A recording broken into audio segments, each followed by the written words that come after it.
These are all the books I read in September and October and what I thought of them. First, we have Widow's Point by Richard Chismar. I gave this one 5 stars. This is a really spooky story about a haunted lighthouse in Nova Scotia. It is very atmospheric. It is set in October. A lot of depth to the characters, which I really appreciate, and I think this would be a fun one to revisit every fall. Next, I read The Honeycrisp Orchard Inn on Kindle Unlimited. I did not rate this one just because it's so far out of my normal book taste that I don't feel fair rating it. It was very fall themed and put me in the fall spirit. It was enjoyable. Next, I read We've Always Lived in the Castle by Shirley Jackson. We're following 2 sisters who lost their family and have been through a lot. They've been rejected by the community that they are a part of, and they spend a lot of time alone in their house. One day, a cousin that they don't know very well comes to visit, and weird things start happening. Next, I read Cloud in a Cornfield. I told you guys how I wanted to read this simply so I could watch the movie.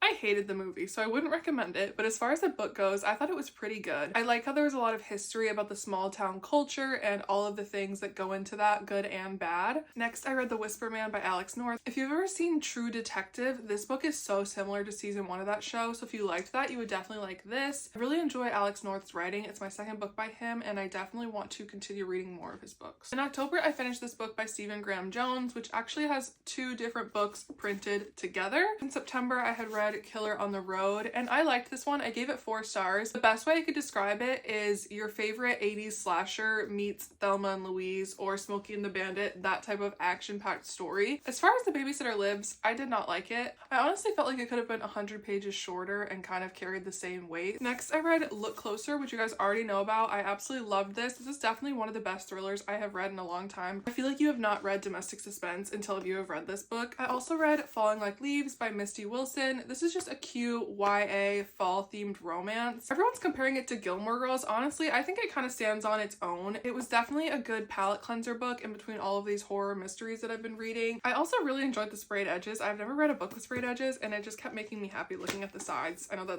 is not super important in the grand scheme of things, but just putting that out there. The next book I read was My Dark Vanessa by Kate Elizabeth Russell. It's not the kind of book I would recommend to just anybody, but I do think it is very important and very worth reading. The subject matter is obviously really unsettling, but that's sort of the point. I would add this to my list of books that altered my brain chemistry. The most recent book I finished was The Intruder by Freida McFadden. It is her newest book, and it was the first time that I have read a Freida McFadden book and really did not like it. I honestly considered quitting this one 50% through, but I was like, no, there's no way, it's Freida McFadden, like I'm gonna be shocked. And then at the end I was just like, oh, okay.